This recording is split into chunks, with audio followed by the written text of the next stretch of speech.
जी, शुरुआत आपसे ही करते हुए, जनवरी के महीने में इतनी बड़ी प्लानिंग रची जा रही थी, साजिशें रची जा रही थी, बिल्डर को धमकी देकर वसूली की जा रही थी, सरकार और पुलिस को इसके बारे में कोई जानकारी नहीं थी। शलभमणि जी, क्या यह हैरान करने वाली बात नहीं है? चित्रा जी, बिल्कुल जानकारी थी, और अगर जानकारी नहीं होती तो जो उमेश पाल जी हैं उनके साथ सिक्योरिटी उनकी क्यों बढ़ाई गई? उनके पास एक सिक्योरिटी पर्सन था, उसको 2 सिक्योरिटी पर्सन कर दिया गया। केस का ट्रायल शुरू हो रहा था, बहुत लंबे वक्त बाद केस का ट्रायल योगी आदित्यनाथ जी की सरकार ने शुरू कराया, प्रयास करके कोर्ट में पैरवी करके, क्योंकि कोई भी अतीक अहमद के खिलाफ कोई भी ट्रायल इससे पहले नहीं हो पाया। इसके पहले की सरकारों ने कभी कोई कोशिश नहीं की थी, लेकिन ट्रायल शुरू हो रहा था और साथ में लगातार इनपुट्स मिल रहे थे। आप केवल ऑडियो की बात कर रही थी, मैं आपके रिपोर्टर ने ऑडियो निकाला, लेकिन एक चैट भी है, एक पूरी की पूरी चैट एजेंसी को मिल गई थी, जिसके जरिए भी बहुत कुछ प्रबंध किए गए थे। लेकिन मैंने कहा ना कि अचानक अटैक हुआ, और जो अचानक अटैक हुआ उसमें उमेश पाल जी शहीद हुए, हमारे 2 कांस्टेबल शहीद हुए, लेकिन वैसे ही एक अचानक हुए अटैक में अतीक अहमद और उसका भाई भी मारा गया। आप ये समझिए किस तरह के लोग थे, जिनको लेकर आज बहुत सारे लोग आंसू बहा रहे हैं। मैं समाजवादी पार्टी के जो लोग हैं, राम गोपाल यादव जी, इनके शफीकुर रहमान बर्क, कैसे लोगों के लिए आंसू बहा रहे हैं। जो व्यक्ति मोहम्मद मुस्लिम नाम के व्यक्ति को चैट करता है, व्हाट्सएप करता है, और ये कहता है कि अब मैं बैठने वाला नहीं हूं, अब मैं शुरू करने वाला हूं, और जब मैं शुरू करूंगा, आज एजेंसियों के सामने, पुलिस के सामने सब घुटने टेक चुके हैं। हमारे जितने साथी, हमारे जितने दोस्त हैं, वो उस चैट में स्वीकार कर रहा है कि उसका गैंग फूट चुका है, बर्बाद हो चुका है। लेकिन जो व्यक्ति बता रहा है मोहम्मद मुस्लिम से 80 लाख रुपए लेकर के 1 करोड़ रुपए मांग रहा है, वो व्यक्ति, उसको सपोर्ट करने के लिए कैसे कैसे लोग खड़े हो जाते हैं, ये अपने आप में कितना दुर्भाग्यपूर्ण। सुनील सिंह जी, इसका जवाब दीजिए। सीधे समाजवादी पार्टी को कटघरे में वो खड़ा कर रहे हैं कि एक माफिया जिसका इतना बड़ा सिंडिकेट चलता था, जेल के भीतर से बैठकर वो सभी को निर्देशित करता था, और जब उसका पक्ष लिया जाएगा तो पलटकर सवाल पूछे जाएंगे ना कि माफिया से इतनी सिंपैथी किस बात की है? चित्रा जी, सवाल यह है कि माफिया के साथ साठगांठ किसकी थी? शलभमणि त्रिपाठी जी ने इस बात को स्वीकार किया कि जनवरी के महीने में भी सरकार को और एजेंसियों को, पुलिस को जानकारी थी कि वो हत्या की साजिश कर रहा है, वो रंगदारी मांग रहा है, रंगदारी मांग रहा था, हत्या की साजिश कर रहा था, हत्या कर गया। उमेश पाल को मार दिया, 2 उत्तर प्रदेश के पुलिस के जवानों को मार दिया। आखिर सरकार क्या कर रही थी? और जब वो साजिश कर रहा था तो कहां बैठा था? कहीं अपने अड्डे पे नहीं बैठा था। गुजरात में भारतीय जनता पार्टी की सरकार है, गुजरात के जेल में बैठ कर, साबरमती की जेल में बैठ करके, प्रयागराज में जो उत्तर प्रदेश में आता है, उत्तर प्रदेश में भारतीय जनता पार्टी की सरकार है, वसूली भी कर रहा था, हत्या भी करा रहा था। आखिर किसका संरक्षण था? क्या ये शलभमणि जी बताएंगे कि क्या गुजरात सरकार में अपराधी जो बंद रहते हैं उनको फोन पे बात करना अलाउ है? फोन से वो किसी को धमका सकते हैं, फोन से किसी को मैसेज कर सकते हैं, फोन से क्या अपराध कर सकते हैं?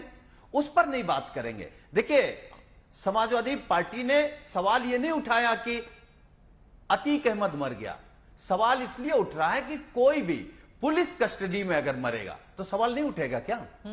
नहीं उठना चाहिए। ठीक है, अपराधी था वो, सिंह यादव जी, उसको सजा हो गई और धर्म देखकर, लेकिन आपके ही मुखिया की ओर से इस तरह का बयान सामने आया था, इस वजह से भी सवाल पूछे जा रहे हैं। ठीक है, आपने जो सवाल खड़े किए, शलभ जी से जवाब ले लेती हूँ, उसके बाद आप बोलिएगा। आगे भी 2 मेहमान जुड़े हुए हैं। ठीक है, जल्दी से शलभमणि त्रिपाठी जी, ये जो साठगांठ चल रही थी साबरमती जेल से, वो फोन पर यहाँ पर सबको निर्देशित करता था और प्रशासन को खबर ही नहीं थी इस बाबत। चित्रा जी, मुझे लगता है कि आप इस बात को समझ रही हैं, लेकिन आप कह नहीं पा रही हैं। बाकी समाजवादी पार्टी का तो काम ही है अतीक अहमद को डिफेंड करना। उसको उन्होंने एमपी बनाया, मेंबर ऑफ पार्लियामेंट बनाया। एक जैन साहब बैठे हैं यहाँ पर। बहुत बार एजेंसी ऐसे फोन नहीं पकड़ती है। क्यों? क्योंकि फोन नहीं पकड़ती तो ये पता कैसे चलता कि अतीक अहमद के खेल में क्या चल रहा है, अतीक अहमद क्या साजिश कर रहा है। एक जैन साहब बताएंगे आपको। ये भी एक तरीका होता है पुलिस का काम करने का। लेकिन जरूर सुनील साजन, उनकी पार्टी तो चाहेगी कि अतीक अहमद को लेकर पुलिस को सुराग ना हो। अतीक अहमद क्या कहता है उस चैट में? कहता है हमारी सरकार थी तो तुम लोग कुछ बोलते नहीं थे, हमारे लोग थे तो तुम्हारी हैसियत नहीं थी, समाजवादी पार्टी के जब लोग थे तब तुम्हारी हैसियत नहीं थी, तुम शिकायत कर पाओ, आज पुलिस का सहयोग कर रहे हो, आज सरकार का सहयोग कर रहे हो। तो सुनील जी, पूरा देश जान रहा है। देखिए, आप बहुत विद्वान व्यक्ति हैं, इसको आप कितना भी डाइवर्ट करने की कोशिश करिए, पूरा देश जान रहा है कि अतीक अहमद जैसे डॉन को किसने पाला पोसा। और देखिए, मैं तो आपको पॉलिटिकल व्यक्ति मानता हूँ सुनील भाई, आपका कोई आपराधिक पृष्ठभूमि नहीं है। सुनील यादव साजन एमपी बने, मुझे खुशी होगी, लेकिन अतीक अहमद जैसे व्यक्ति को आपकी पार्टी ने सांसद बनाने का महापाप किया, आज उसके बेटे को, मुख्तार अंसारी के बेटे को विधायक बनाने का आपकी पार्टी ने महापाप किया। मुख्तार अंसारी को लेकर आपकी पार्टी में और बसपा में लूट खसोट मची रहती है। ठीक है, अभी इसी पर रहते हैं। और अगर साबरमती जेल से सारे व्हाट्सएप चैट और फोन कॉल की जानकारी थी, फिर उमेश पाल की हत्या कैसे हो जाती है? तब तो षड्यंत्र की जानकारी भी पुलिस के पास होनी चाहिए कि कैसे षड्यंत्र रची जा रही थी। लेकिन आपने जो सवाल खड़े किए हैं सुनील जी से, उसका जवाब ले लेती हूँ मैं। सिक्योरिटी दिया था,